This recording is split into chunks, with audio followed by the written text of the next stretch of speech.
Hi, I'm Kai from New Electronic Frontier, and today I'm going to show you the 912 voltage controlled oscillator from Behringer.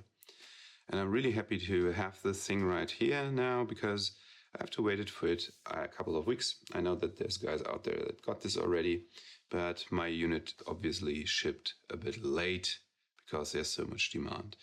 And I'm going to explore today with you why this demand is, because as you can see on the picture, it's not just, a usual VCO with the usual options. And we go through this in a minute, and later on I show you in the rack how this all sounds. So let's open up and see what's in the box.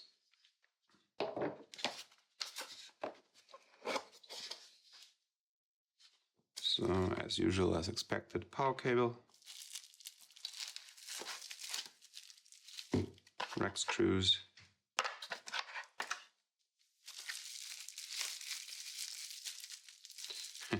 and as you know from the other videos, again my challenge with this wrapping.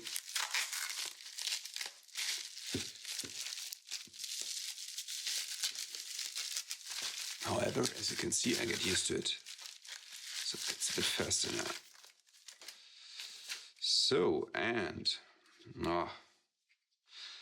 if you've watched my other videos, you know that I really like the looks of it. Obviously it's modeled after the Moog model 55, 35, and 15. So it's not Behringer's own design, let's say, but I really like how they did it.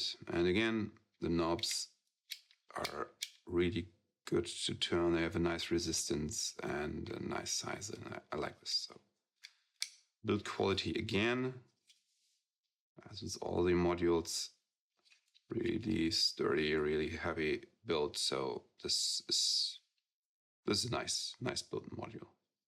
I like it. So to run really quickly over what we have here.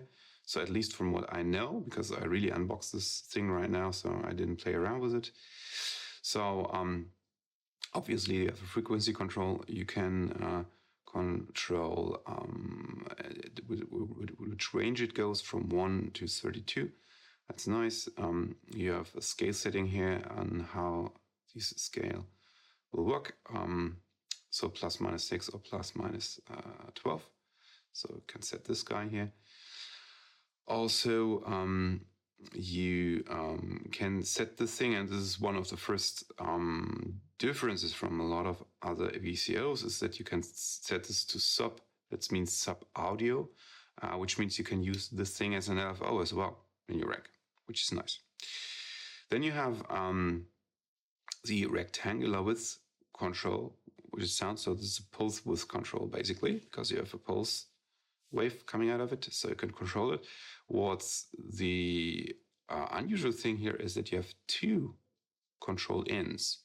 I'm pretty sure what this will do, but I will try out what you can do with this. So then you have a clamping point thing. I have no idea what the clamping point is until now, but I will try out and find out. In the second part of the video, I will know for that. Again, you have the trigger signal in, a V trigger, an S trigger. At least a V trigger in means you can use, should use VC gate in it, a CV gate in it, signal. S trigger is the Moog-like format, but in my other video about the envelope generator, I've also shown how to build a nice cable adapter which can convert CV gate to S trigger. So you can also use this inside this, and obviously inside these Moog style modules from Behringer. Then you have a frequency control inputs, also 3 of them, which usually you have like one where you can control the pitch with it. So I'm excited to find out what I can do with 3 of them. It's really fun. And then the next interesting thing is that you have this whole section again. From these modules that these the outputs, so it's sine wave, it's sawtooth, triangle, and pulse wave.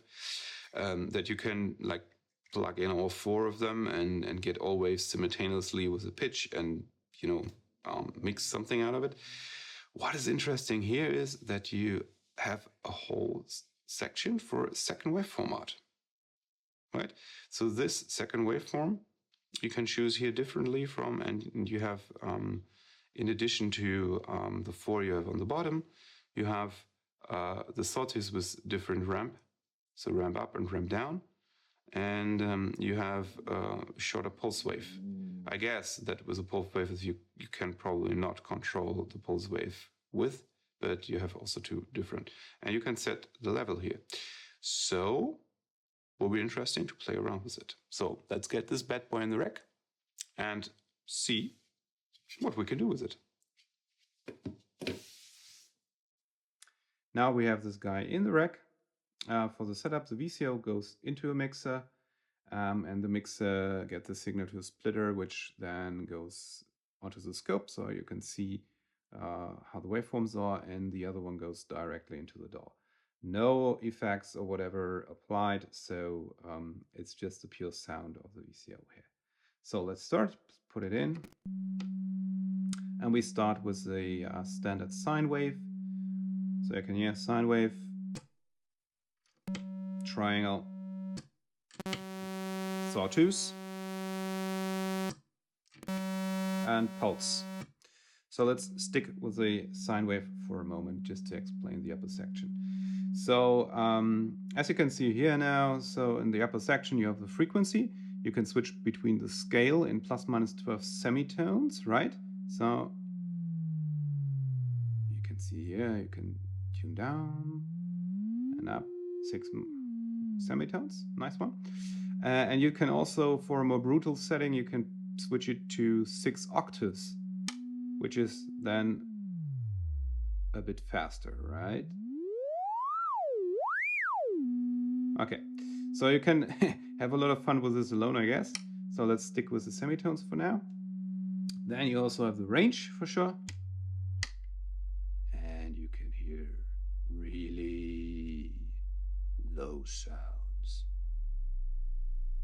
Okay, I love it. So I'm gonna make some nice stuff with it. So, and for sure,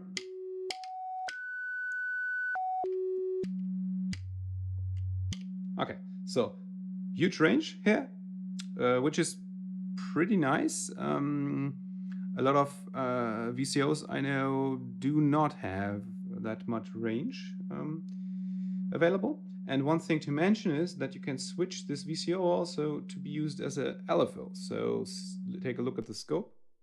Now you can hear, you just hear this little clicking noise, right? And you can for sure, then with the octave and the frequency setting, you get to hear the sound, right? So this is LFO setting, which is actually pretty nice because you can adjust with the range pretty nicely, and then with the fine tuning over the frequency button. So also usable as an LFO. Don't want to dive into this deeper for now. So before we explore the other waveforms, let's go quickly over it. We have an Aux Out Waveform, how it's called. So this is basically just a second waveform you can get out of here with a level mixer and a polarized, so with a polarity output, so minus and plus. So you can start in different points for the wave. I will show you later on. Then we have the rectangular width control for the pulse wave, which as an interesting thing has like 2 control inputs. And then I will show you later what you can do with it. And we have this clamping point thing. So what is a clamping point? I tried to research it. I didn't come that far, but as far as I understood it, and disclaimer, I'm not that deep into the clamping point now, and I have to really play around with it. But Bob Moog implemented it as a method to reset the waveform. So while the waveform is playing, you can reset it with a clamping point. And I try to show you later on And then you have the frequency inputs. You have also like 3. You can mess around with this a lot. I won't show this today because I'm not going to make music. It's just more about the plain functionality of the VCO. And with frequency controls we play later on when I make actually some nice track with this. So, okay, so let's start. First thing up is let's take a look at the auxiliary output. So when I get this one going and I put it into another channel of the mixer, which is same loud. So if I just put in a sine wave as well, you see it's amplified, right? Okay, so when I put it in the minus, you see you can make it weaker because it's, you know, it's actually subtracted. That's really nice because you can do fun stuff with it. So let's get to the triangle, dial this in, and you see waveform is getting not so round in the edges, but a bit sharper. So clearly a triangle. Sawtooth. Oh yes.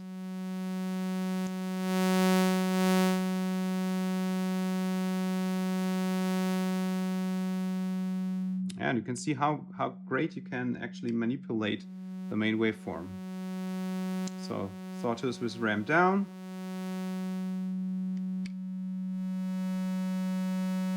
And then combined with a wider pulse wave and more shallow pulse wave.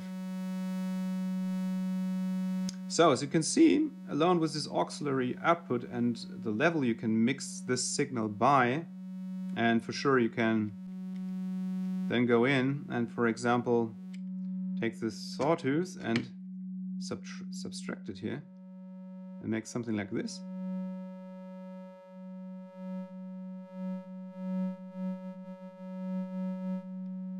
You have a lot of stuff to mess around with, right?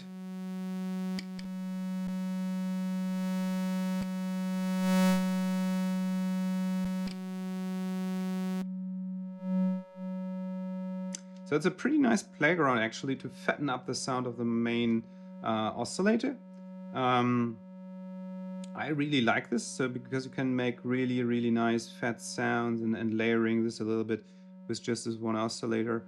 So really makes up for some interesting sound stuff that you can do. So that's the auxiliary section. Okay, so let's get to the pulse wave. So it's pretty straightforward, as you can imagine, in the first place, because we take a pulse wave. So you have the knob here that turns the pulse wave, right? And with the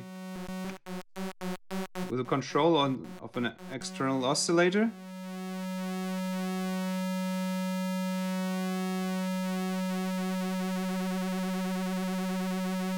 you can simply control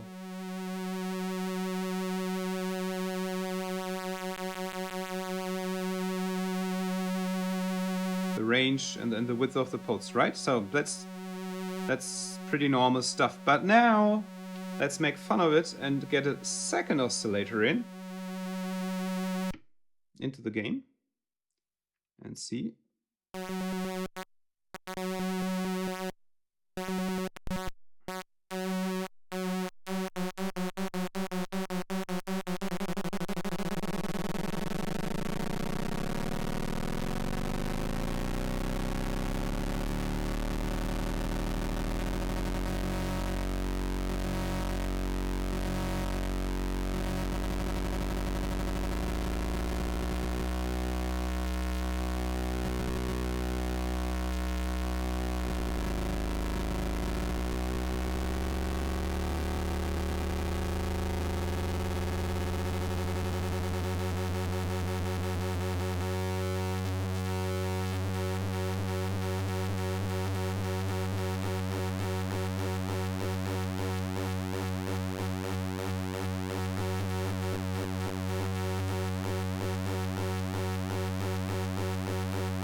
Okay.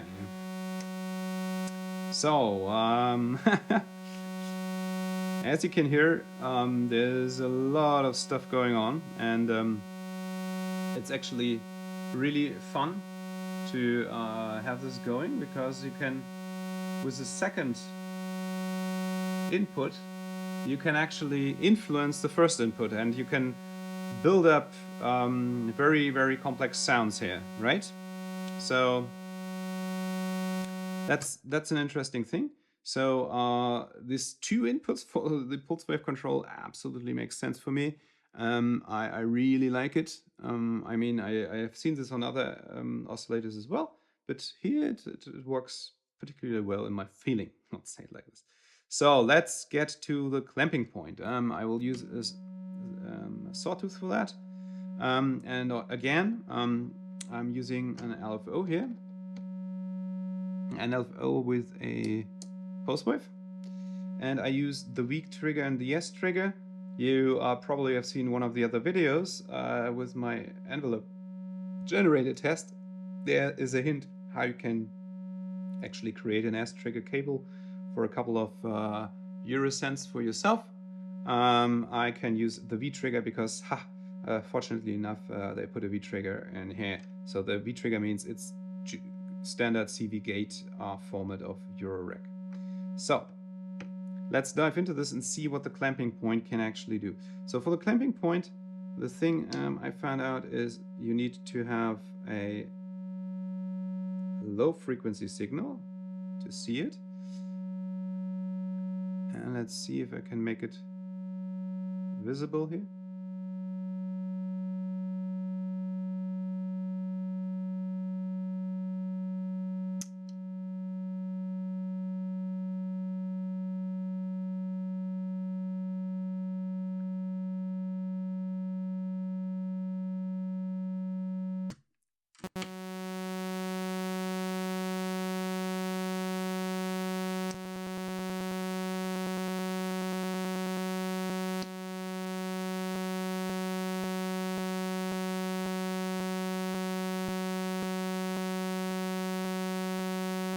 So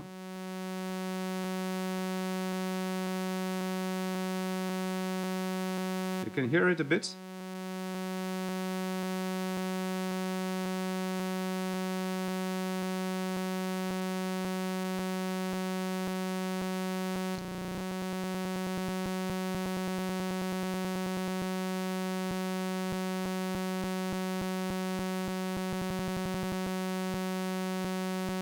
As you can see, my scope is actually too slow to capture it. You can only when it gets really fast, my scope is able to get this, but you can hear it actually, right?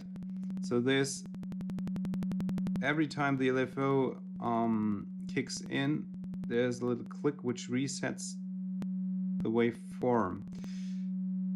Honestly speaking, I haven't played around with this too much, and I'm not 100% sure of the use cases for the clamping point, where I want to reset the waveform while it's playing, but together with all the other stuff, you can probably do some nice stuff with it. So I will explore this deeper in one of the next videos.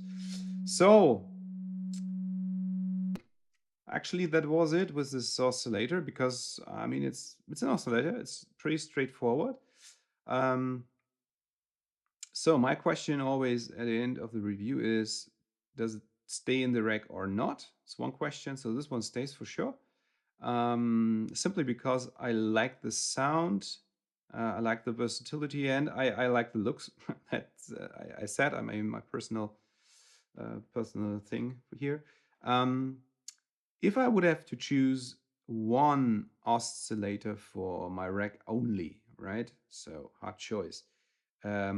Would I take this one? I would probably not take this one, but I would probably also not take any other analog VCO, but more like a digital one, because it's more flexible. So if I would have just one, I would take a digital one. But if I would have to choose one analog oscillator, I guess this one could be it. Why? Simply because it has a huge range. You can make really nice sounds from very high to very low with it. You can use it as an LFO as well, which I like with the settings here that you have.